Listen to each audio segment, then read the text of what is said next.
Hey, welcome back to Friday Bullpen Sessions. My name is Andy Neary, and this is episode 86. Today, we are getting back to the basics.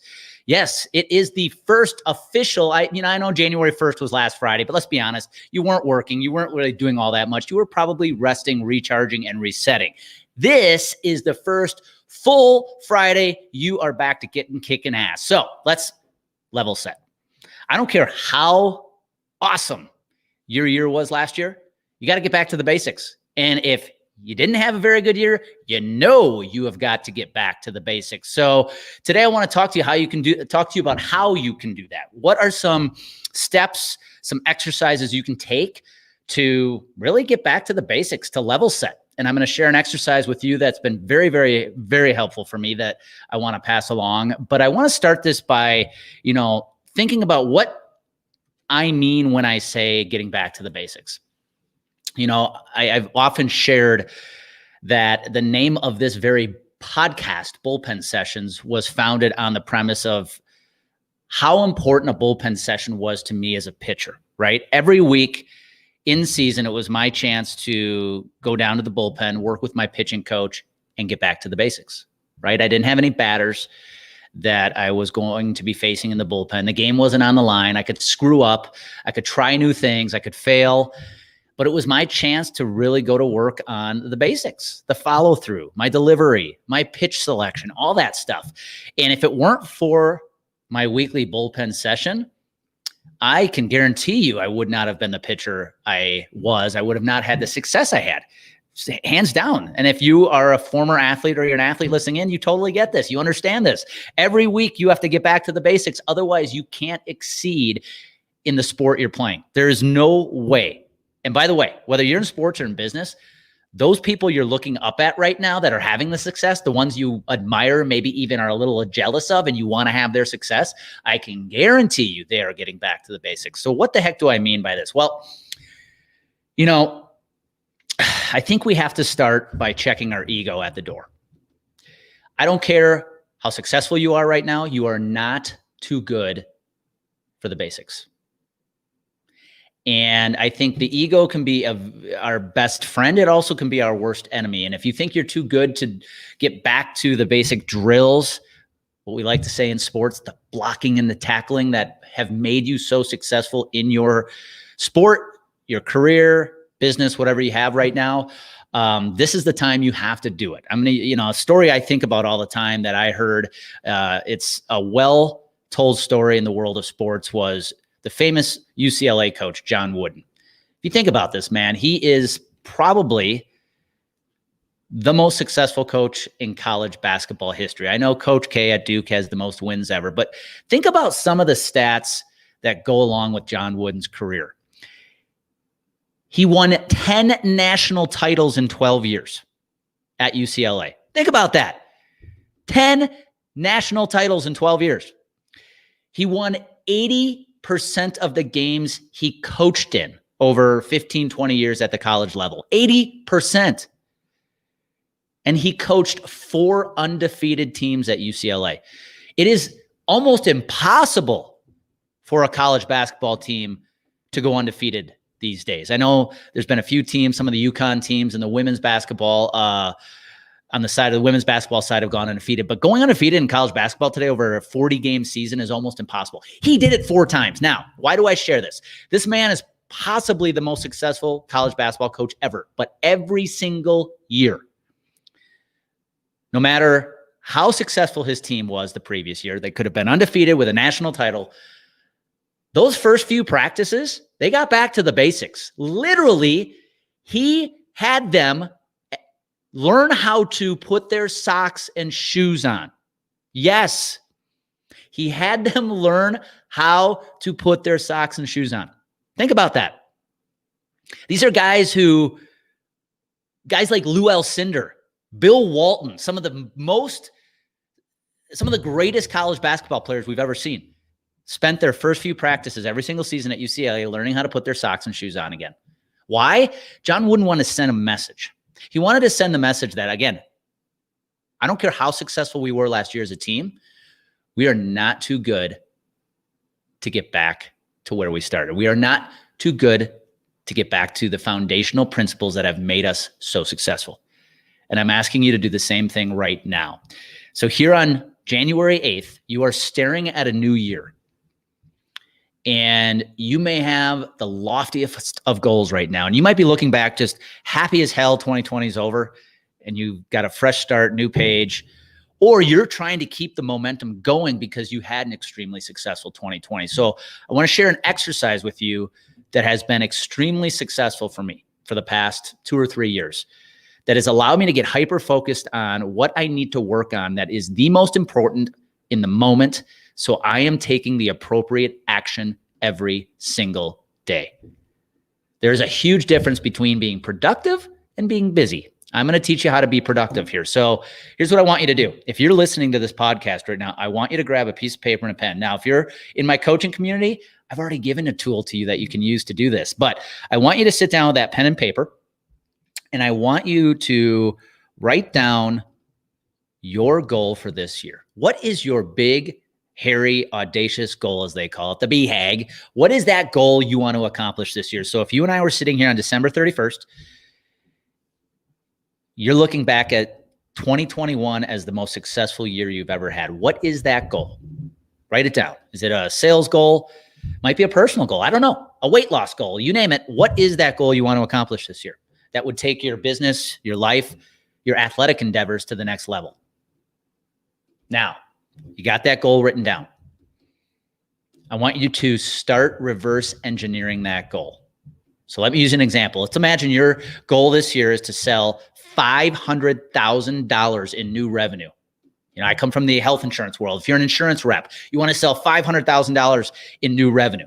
If you're a college athlete right now, a professional athlete, and you're trying to, get promoted, you're trying to earn the opportunity, you're trying to get first team all conference, whatever it is, what is that goal? I want you to reverse engineer it now. And in order for you to hit that goal on December 31st, where do you need to be on June 30th? Reverse engineer it back 6 months. In order for you to hit your annual goal, where do you have to be on June 30th? So if you and I are sitting here on a hot summer day, June 30th, where do you need to be with your goal in order for you to say, yes, I am absolutely on track to hit my December 31st annual goal? Write that down.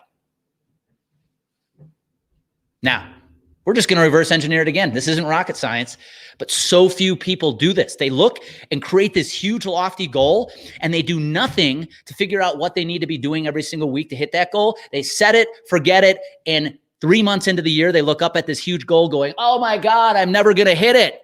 And you already feel behind, and the first quarter is not even over yet. So reverse engineering your goal is the most important thing you can do. So if you now know where your June 30th benchmark needs to be, I want you to reverse engineer it 3 more months. Where do you need to be on March 31st? Where do you need to be at the end of this quarter for you to feel like you are on pace come June 30th so that you feel like you are on track come the end of the year with that big, hairy, audacious goal you have set this year? Where do you need to be on March 31st? So again, to use my analogy I gave a little earlier, if your goal is $500,000 in sales, by June 30th, you need to be at $250,000 in sales, right? And come March 31st, you need to be at $125,000 in sales. Simple math.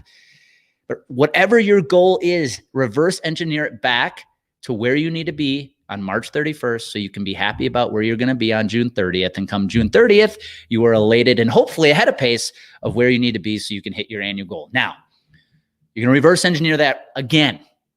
Now that you know where you need to be on March 31st, where do you need to be on January 31st? Where do you need to be at the end of this month? In order for you to be on track by the end of the quarter, in order for you to be on track 6 months from now, so you can hit your annual goal, where do you need to be at the end of this month? Again, using simple math in my example, if you need to have $125,000 in sales by March 31st, you need to cut that in thirds, and you need to be 1/3 of the way towards that goal by the end of this month. And I'm literally not able to do that math right now. It's funny. I'm struggling with this math. That's why I'm pausing. You guys can laugh at me. Let me do the math here with everybody live. Come March 31st, if you need to hit 125,000 in sales, by the end of this month, you need to sell a little under $42,000. Sorry, it's Friday. Give me a little grace here. My math is losing me. My math is leaving me.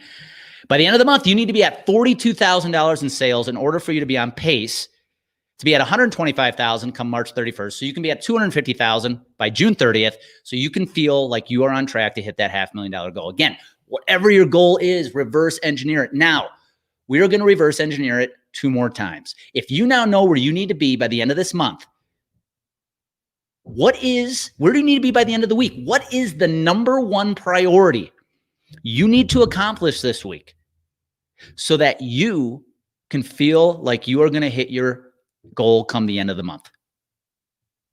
What is it? What is the number one thing you have to do? This may sound familiar to you if you've read the book, The One Thing. That book has changed my career. I will put a link to the book in the show notes. Get yourself the book, especially right now. It's a great book to be reading at the beginning of the year. What is the number one thing you have to do this week to hit your goal at the end of the month? And then reverse engineer it one more time. Once you know what your number one priority this week is, what the heck is your number one priority today? What do you need to be doing today so you can hit your goal this week, your number one priority this week? So if you hit that by the end of the week, you're going to hit your goal by the end of the month, which means you're going to be on pace to hit your goal by the end of the quarter, which means you're going to be on pace to hit your goal come June 30th, which means you are going to be on pace to hit your annual goal. You have to reverse engineer those big, lofty goals all the way back to what the heck you need to be doing today. Because if you don't, big goals are great. When there's no game plan, there is no action you can take. You have no idea what your priorities are going to be today so you can hit those goals. And like I said, come the end of the quarter, you're going to be staring up at that huge goal, feeling like you're way behind, and you're already going to be feeling defeated before the first quarter has even ended. And then the rest of the year goes to hell in a handbag. So start there now. Once you know what those priorities are, you need to know, those actions you have to take every single day to stay on track with your goals. This is where you need to get back to the basics. What do you need to be doing well every single day so you can hit those goals? You can hit those benchmarks. If you're a health insurance advisor, where do you need to practice? What skills do you need to get better at so that you can hit those goals? Maybe it's closing business. Maybe it's creating more awareness about who you are so you get more prospecting opportunities. If you're an athlete, if you're a pitcher, are you not accurate enough? Are you not throwing hard enough? Whatever it is, what are those skills you have to up-level right now so that you can be on pace to hit your big goal? Again, whether it's selling $500,000 or just being named first team all conference. This is how you start doing the right foundational things every single day so that you can have massive success 365 days from now. This is what all the greats do. The ones you're staring up at, the ones that are having massive success in sports, business, and life, they get back to the basics every single year. That's why in baseball, they call it spring training. You have to get back. You have to do the basics. As I've talked about at length in previous episodes, the amount of basic, boring stuff we did at spring training when I was in the Milwaukee Brewers organization every single day would make you fall asleep, would make your eyes water, would make you whatever. But my point is this. If you want to have massive success this year, and I hope you do, whether you had it last year or 2020 was an absolute struggle for you, you need to get back to the basics and figure out what you have to do every single day to create that success you want. And it starts with knowing what your big goal is at the end of the year and reverse engineering it all the way back to what is your number one priority this week and what do you have to do today to hit your number one priority this week. You do that week after week after week. I promise you, you will have massive success. Remember, John Wooden, his teams were never above learning how to put their socks and shoes on. You are not above learning how to get better at the basic skills in your profession so you can become the best at what you do. So with that being said, have an awesome weekend.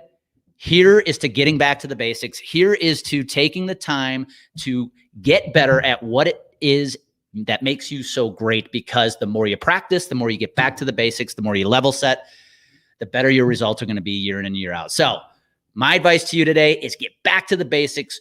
Do the boring, monotonous stuff your competitors don't want to do because they want the quick wins. And you put a little patience and a consistency to getting back to the basics. You, my friend, will have massive success. So have a great weekend. We'll talk to you next week. And you know what happens when clarity and confidence collide? Massive action happens. Go make it happen today.